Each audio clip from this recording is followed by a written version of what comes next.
નમસ્કાર મિત્રો, આજના સૌથી અગત્યના સૌથી મોટા તમામ ગુજરાતી મિત્રો અને તમામ ખેડૂત મિત્રો માટે આજના સૌથી મોટા અને સૌથી મુખ્ય સમાચાર વાવાઝોડા સાથે વરસાદ પડી ગયો છે ગુજરાતની અંદર।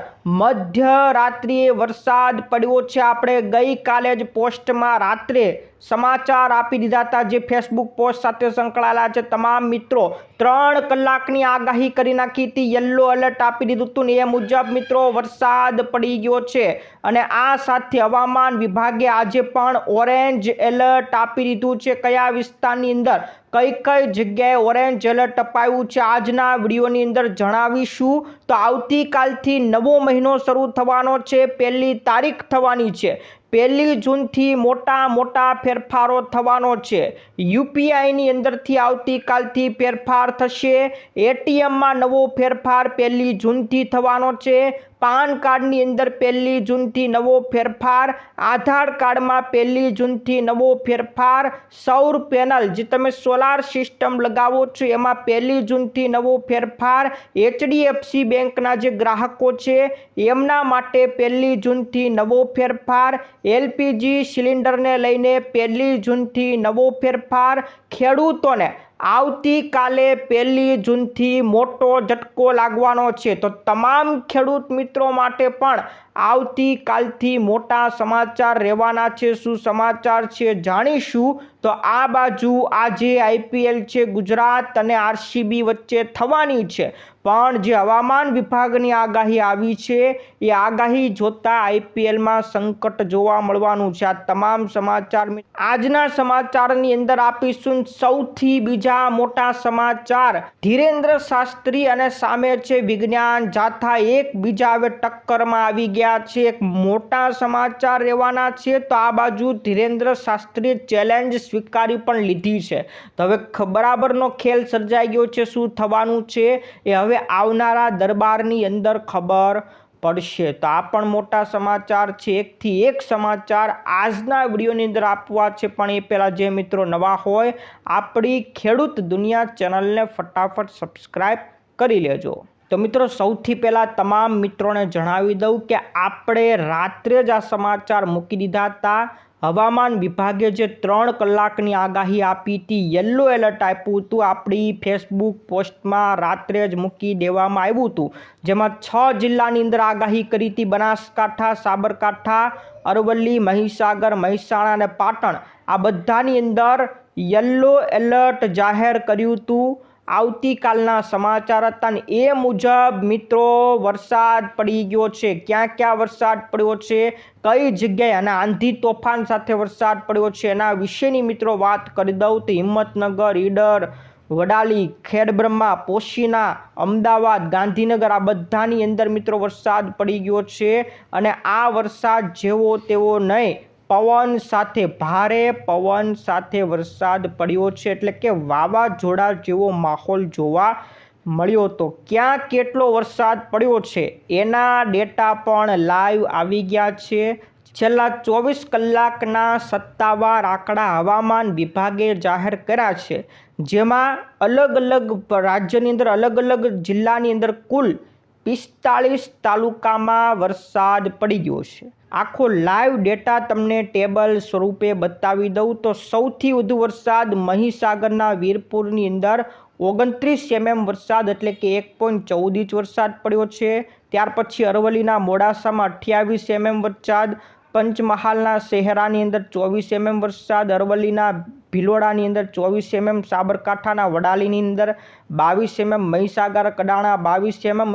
આમ મહીસાગર, અરવલ્લી, પંચમહાલ જે તાલુકામાં યલો એલર્ટ આપવામાં આવ્યું હતું ત્યાં સૌથી વધુ વરસાદ પડી ગયો છે। તો મિત્રો આ હતી વરસાદની આગાહી। ત્યારે મિત્રો હવામાન વિભાગે હજી 4 જૂન સુધી આગાહી કરી છે।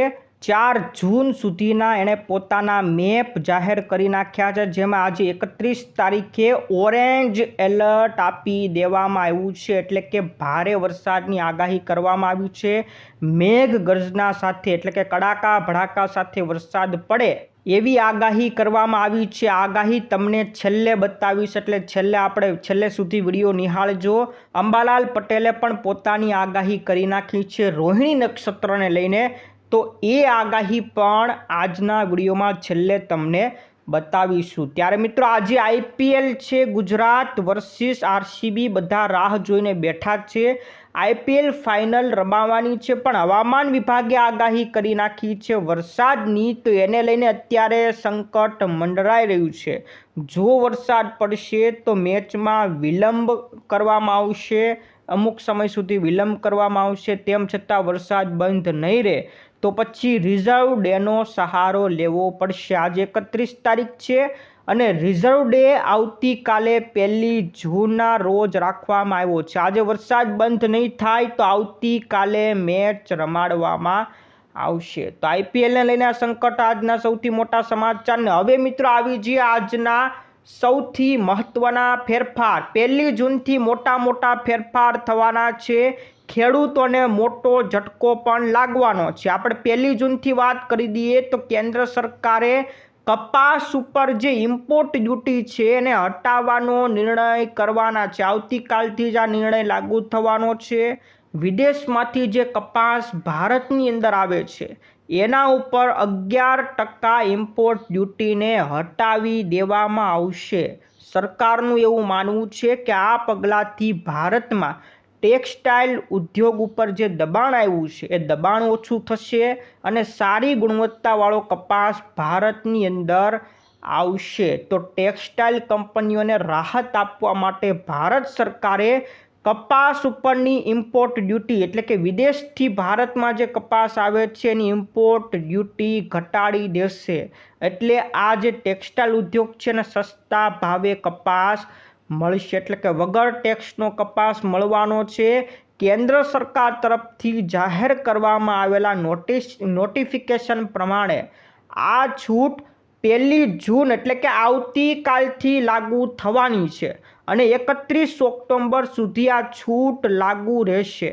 આમ 5 મહિના સુધી આ કસ્ટમ ડ્યુટી ઘટાડી નાખવામાં આવી છે. સૌથી મોટા અને સૌથી મહત્વના ફેરફાર 1 જૂનથી લઈને 31 ઓક્ટોબર એમ 5 મહિના સુધી કોટન ડ્યુટી મફત એટલે કે ફ્રી રહેવાની છે. જે 11% ડ્યુટી લાગતી હતી એ પણ હવે હટાવી દેવામાં આવી છે. તો ટેક્સટાઇલ કંપનીઓને ફાયદો થવાનો છે, પણ આ નિર્ણયથી આપણા ભારતના ખેડૂતોને નુકસાન જવાનું છે. જ્યાં મિત્રો વિદેશથી જો સસ્તો કપાસ મળતો થઈ જાય તો ટેક્સટાઇલ કંપનીઓ એ કપાસને જ મહત્ત્વ આપશે અને ભારતના જે ખેડૂતોનો કપાસ એને જેમ તેમ કંપનીઓને આપવો પડશે. સસ્તા ભાવે પણ કંપનીઓને વેચવો પડશે. આ સૌથી મોટા આપણા ભારતના ખેડૂતો માટે એક ઝટકા સમાન સમાચાર આવ્યા છે. પણ આનો જવાબ આપતા કેન્દ્ર સરકારે એવું પણ કીધું છે કે અમે ખેડૂતોના હિતને પણ આમાં ધ્યાનમાં લીધું છે. એવું કહેવામાં આવ્યું હતું કે કપાસ ઉપર આયાત ડ્યુટીમાં 5 મહિનાની મુક્તિ સ્થાનિક કપાસ ઉત્પાદકોના હિતોને નુકસાન પહોંચાડ્યા વિના, એટલે કે ખેડૂતોના હિતોને નુકસાન પહોંચાડ્યા વિના કાપડ અને ગાર્મેન્ટ ઉદ્યોગોની જરૂરિયાતોને પૂર્ણ કરવા માટે છે. એટલે આમાં ક્યાંક ને ક્યાંક ખેડૂતોના હિતોનું ધ્યાન રાખવામાં આવ્યું છે. કયા હિતોનું ધ્યાન રાખવામાં આવ્યું છે એવું કંઈ સ્પષ્ટપણે કીધું નથી. હવે કયો હિત રાખ્યો છે, શું હિત રાખ્યો છે એવું કાંઈ કહેવામાં નથી આવ્યું, પણ એવું કીધું કે હિતને ધ્યાન રાખ્યું. હવે ઉપરથી કપાસ 11% ડ્યુટી ઘટાડી તો ટેક્સટાઇલ કંપનીઓ તો એ વિદેશનો કપાસ જ લેવાની છે. ખેડૂતોને ઝટકો અવશ્ય લાગશે. સૌથી મોટા આજના આવતીકાલ 1 જૂનથી આ નવો ફેરફાર ખેડૂત મિત્રો માટે રહેવાનો છે. ત્યાર પછી બીજા ફેરફાર જાણી લો. 1 જૂન આવતીકાલથી LPG સિલિન્ડરના ભાવ વધી શકે છે. હમણાં પેટ્રોલ ડીઝલની અંદર 4 વખત ભાવ વધી ગયા છે, પણ LPG ગેસ સામાન્ય રીતે દર મહિનાની 1 તારીખે ભાવમાં ફેરફાર કરતી હોય છે. ત્યારે હવે આવતીકાલે મહિનાની 1લી તારીખ છે, તો આવતીકાલે કદાચ એલપીજી સિલિન્ડરના ભાવ વધી શકે છે, સામાન્ય જનતાને મોટો ઝટકો આપી શકે છે. તો મિત્રો આવતીકાલે જ ખબર પડશે કે એલપીજી સિલિન્ડરના ભાવ વધ્યા કે નહીં. તો મિત્રો જો તમે HDFC બેંકના ગ્રાહકો હોય તો આવતીકાલ 1 જૂનથી HDFC બેંકમાં એક નવો ફેરફાર થવાનો છે. આ ફેરફાર નાની નોટ અને જે નાના સિક્કાઓ છે એ જમા કરાવવા ઉપર લાગુ કરવામાં આવ્યો છે. શું ફેરફાર છે જાણી લો કે હવે જે નાની રકમની નોટો છે, નાના ચલણી સિક્કાઓ છે, એ જમા કરાવવા ઉપર હવે નવા શુલ્ક લાગશે, નવી મર્યાદા લાગશે. શું નિયમ છે એ જાણી લો. આવતીકાલ 1 જૂનથી HDFC બેંકે નવા નિયમ જાહેર કર્યા છે કે 20 રૂપિયા કે એનાથી ઓછી કિંમતની જે નોટો હશે, એટલે કે 20 રૂપિયાની નોટ, 10 રૂપિયાની નોટ, આવી નોટો જો તમે જમા કરાવો છો તો તમારે 10,000 રૂપિયા સુધી જ જમા કરાવવાના રહેશે. 10,000 રૂપિયા સુધીની નોટો જમા કરાવશો તો કોઈ ચાર્જ લાગશે નહીં. એનાથી વધુની પણ તમે જમા કરાવી શકશો, પણ ત્યાર પછી તમારે ચાર્જ ભરવાનો રહેશે. કેટલો ચાર્જ? તો 2% વધારાનો ચાર્જ તમારે ભરવો પડશે. તો 10,000 રૂપિયાથી વધુની નોટો તમે જમા કરાવો છો તો 2% વધુ ચાર્જ દેવો પડશે. એવી જ રીતના સિક્કા માટે પણ મર્યાદા નક્કી કરી છે. તમારે જો સિક્કા દર મહિને જમા કરાવવા હોય તો દર મહિનાની લિમિટ છે. તમે 1 મહિનાની અંદર 5,000 રૂપિયાના સિક્કા જ જમા કરાવી શકશો. એનાથી ઉપર ગયા તો તમારે 2% ચાર્જ ભરવો પડશે. તો દર મહિનાની મર્યાદા ચલણી નોટ અને સિક્કાની અંદર HDFC બેંક દ્વારા નક્કી કરી છે. તો HDFC બેંકના ગ્રાહકો હોય અને અત્યારે આ વિડીયો મોકલી દેજો. ત્યાર પછી સોલર પેનલ સિસ્ટમમાં 1 જૂનથી નવો ફેરફાર થવાનો છે. 1 જૂન 2026થી સોલર પેનલ માટે માન્ય મોડલ અને ઉત્પાદક સૂચિ માન્ય રહેશે. એટલે કે સરકારે હવે કહી દીધું છે કે તમારે સબસિડી જોતી હોય તો સરકાર માન્ય જે સોલાર પેનલ હોય એ જ તમારે લગાવવી પડશે. સરકારે જે મોડલ નક્કી કર્યા હોય એ મોડલ જ તમારે લગાવવા પડશે, તો જ સરકાર તમને સબસિડી આપશે. આ નવો નિયમ આવતીકાલ 1 જૂનથી અમલમાં આવી જવાનો છે. સરકારની સબસિડી તમારે સોલાર પેનલમાં જોતી હોય તો સરકાર માન્ય જે મોડલ હોય એ જ તમારે ફિટ કરવું પડશે. સૌથી મોટા સમાચાર આવતીકાલથી સોલર પેનલના નિયમમાં ફેરફાર થશે.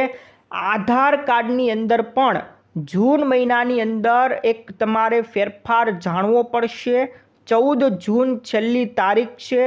જો તમારે આધાર કાર્ડની અંદર કોઈ પણ અપડેટ કરાવવો છે, સુધારો કરાવવો હોય તો 14 જૂન પહેલાં કરાવી લેજો, કારણ કે 14 જૂન પછી તમે મફતમાં અપડેટ કરાવી શકશો નહીં. એટલે કે 14 જૂન સુધી તમે મફતમાં તમારા આધાર કાર્ડમાં અપડેટ કરાવી શકશો. તો આધાર કાર્ડમાં નવો ફેરફાર જૂન મહિનાથી અંદર 14 જૂનથી નવો ફેરફાર થશે.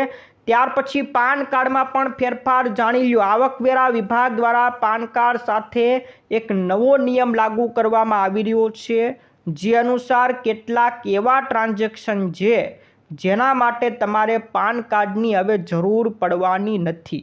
જેમ કે એક દિવસની અંદર તમારે પહેલાં 50,000 રૂપિયાથી જો વધુ રકમ એક દિવસમાં તમે કરો છો તો પાન કાર્ડની જરૂર પડતી હતી, પણ હવે જરૂર પડશે નહીં, કારણ કે હવે વર્ષને આધારે આખું એનાલિસિસ કરવામાં આવશે. તો એ નવો નિયમ મેં પહેલાં પણ સમજાવેલો છે, ત્યાં જઈને જોઈ લેજો. હાઈ વેલ્યુ ટ્રાન્ઝેક્શન માટે પાન કાર્ડની જરૂરિયાતના નિયમને પણ વધુ કડક બનાવી નાખવામાં આવ્યો છે. ત્યાર પછી મિત્રો એટીએમમાં પણ 1 તારીખથી નવો ફેરફાર થવાનો છે. બેંકો દ્વારા 1 જૂનથી એટીએમમાંથી તમે કેશ ઉપાડો છો, બેલેન્સ ચેક કરો છો અથવા તો મિની સ્ટેટમેન્ટ કઢાવો છો તો આના ઉપર જે ચાર્જ લાગતો હતો એ બધા ચાર્જને વધારી દેવામાં આવશે. બેંક દ્વારા નવા ટ્રાન્ઝેક્શન સ્ટ્રક્ચર બનાવવામાં આવ્યા છે, જેમાં મહિનામાં હવે માત્ર 5 ફ્રી ટ્રાન્ઝેક્શન તમે એટીએમમાંથી કરી શકશો. જો તમે મોટા સિટીમાં રહેતા હોય તો બીજા એટીએમમાંથી જો તમે ટ્રાન્ઝેક્શન કરો છો તો તમને 3 ટ્રાન્ઝેક્શન ફ્રી આપવામાં આવશે. ત્યારબાદ તમારે દરેક ટ્રાન્ઝેક્શનની ફી ચૂકવવી પડશે અને આની અંદર હવે ફી ટ્રાન્ઝેક્શન જે અત્યાર સુધી લાગતું હતું એના ચાર્જ વધારી દેવામાં આવશે. 1 જૂનથી નવો ફેરફાર થવાનો છે.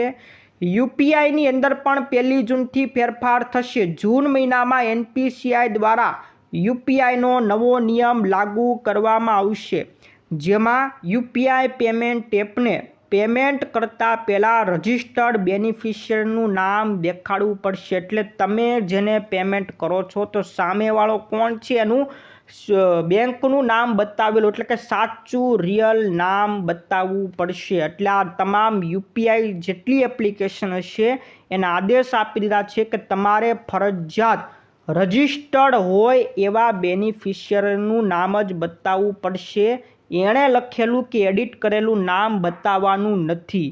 જે બેંક ખાતા સાથે રજિસ્ટર હોય, પ્રોફેશનલ નામ હોય એ જ બતાવવાનું રહેશે. આ યુપીઆઈથી નવો ફેરફાર થવાનો છે, એટલે કોઈ વ્યક્તિ સાથે ફ્રોડ ન થાય, સામે કોણ છે સાચો વ્યક્તિની ઓળખાણ થાય એ માટે આ નવો ફેરફાર આ જૂન મહિનાની અંદર લાગુ કરવામાં આવશે. ત્યાર પછીના મિત્રો સમાચાર ધીરેન્દ્ર શાસ્ત્રીને લઈને આવી ગયા છે.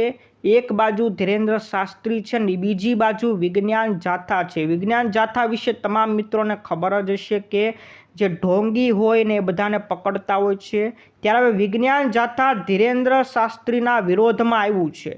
એમણે કીધું છે કે ધીરેન્દ્ર શાસ્ત્રી જો ગરમ સળીઓ પકડે તો $101 આપીશું. રાજકોટની અંદર 5 થી 7 જૂન દરમિયાન બાગેશ્વર ધામના ધીરેન્દ્ર શાસ્ત્રીનો દિવ્ય દરબાર યોજાવા જઈ રહ્યો છે અને આ દરબારની અંદર ધીરેન્દ્ર શાસ્ત્રીને ખુલ્લી ચેતવણી આપી છે. વિજ્ઞાન જાથાએ કંઈક 3 પ્રશ્નોના જવાબ માંગ્યા છે કે અમને 3 પ્રશ્નોના જવાબ આપી દેશો તો અમે ₹1 કરોડ ઇનામ ધીરેન્દ્ર શાસ્ત્રીને આપી દેશું.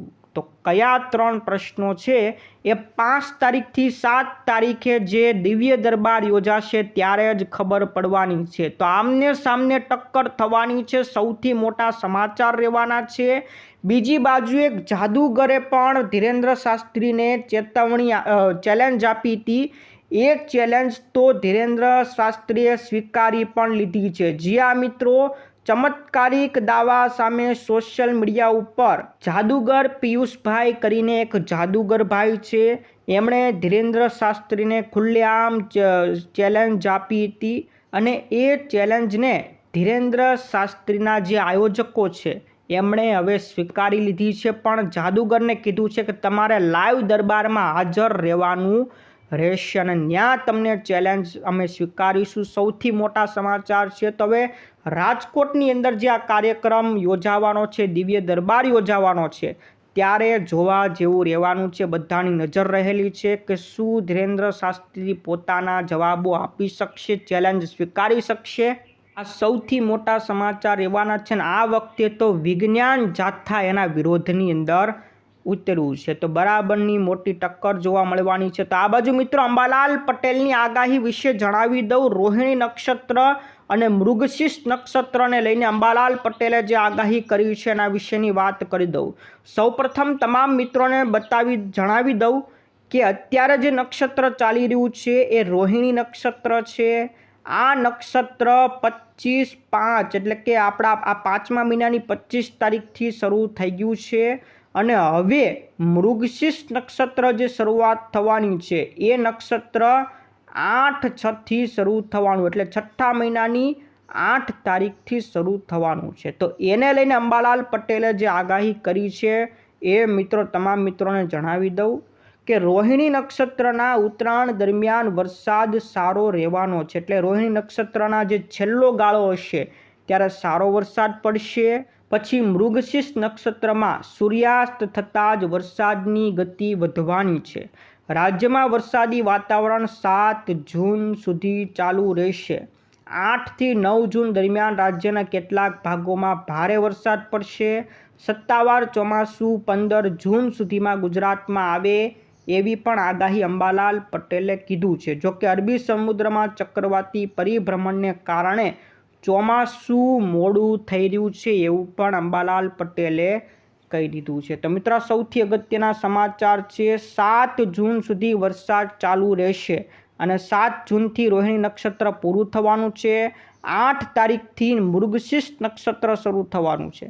તો એમણે એવું પણ કીધું કે 8 અને 9 તારીખે ભારે વરસાદ પડવાનો છે। તો સૌથી મોટા સમાચાર અંબાલાલ પટેલને લઈને હતા। મિત્રો આપણે ગઈકાલે 3 કલાકની આગાહી કરી હતી, એ મુજબ આગાહીનો વરસાદ પડી ગયો છે। અડધી રાત્રે વરસાદ પડ્યો હતો ને હવે મિત્રો આજની આગાહી બતાવી દઉં।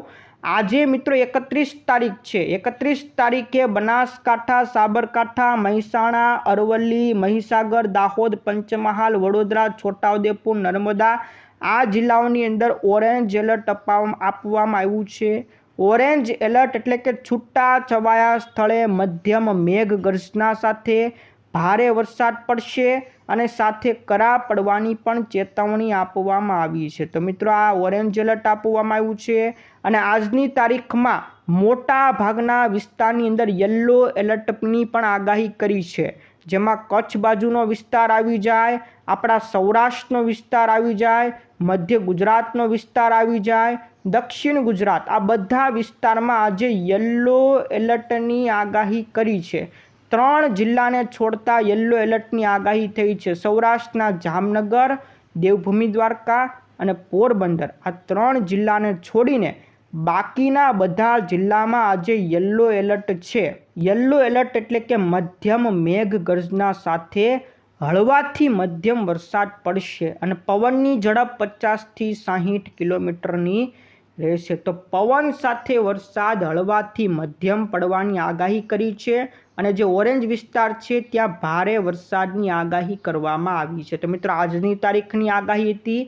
એવી રીતના હવામાન વિભાગે 2 તારીખ, 3 તારીખ ને 4 તારીખ સુધી આગાહી કરી છે। તો 4 જૂન સુધી ગુજરાતમાં વરસાદ પડવાની આગાહી છે। આજના મોટા સમાચાર હતા, બિગ ન્યૂઝ હતા, બિગ અપડેટ આપી દીધી છે। મિત્રો વિડીયો ગમ્યો હોય તો વિડીયોને એકવાર લાઇક કરી દેજો, તમારા જેટલા પણ મિત્રો હોય એને આ સમાચાર મોકલી દેજો। આજ માટે આપણે વિદાય લઈએ છીએ અને આજે મિત્રો જતાં જતાં એક કોમેન્ટ કરી દેજો, ગુજરાત અને આરસીબીની મેચ છે, કોણ જીતશે, તમારું શું કહેવું છે, તમે કોની સાઈડમાં છો, નીચે કોમેન્ટ કરીને લખજો। જેની ટીમ જીતવાની હોય એનું નામ તમારે લખવાનું છે, ગુજરાત ટાઇટન કે પછી આરસીબી, નીચે કોમેન્ટ જરૂરથી કરજો। આજના તમામ મિત્રોને નમ્ર વિનંતી છે, કોમેન્ટ કરજો। આજ માટે વિદાય લઈએ છીએ, ફરી મળીશું આવતા વિડીયોમાં। જય જવાન, જય કિસાન।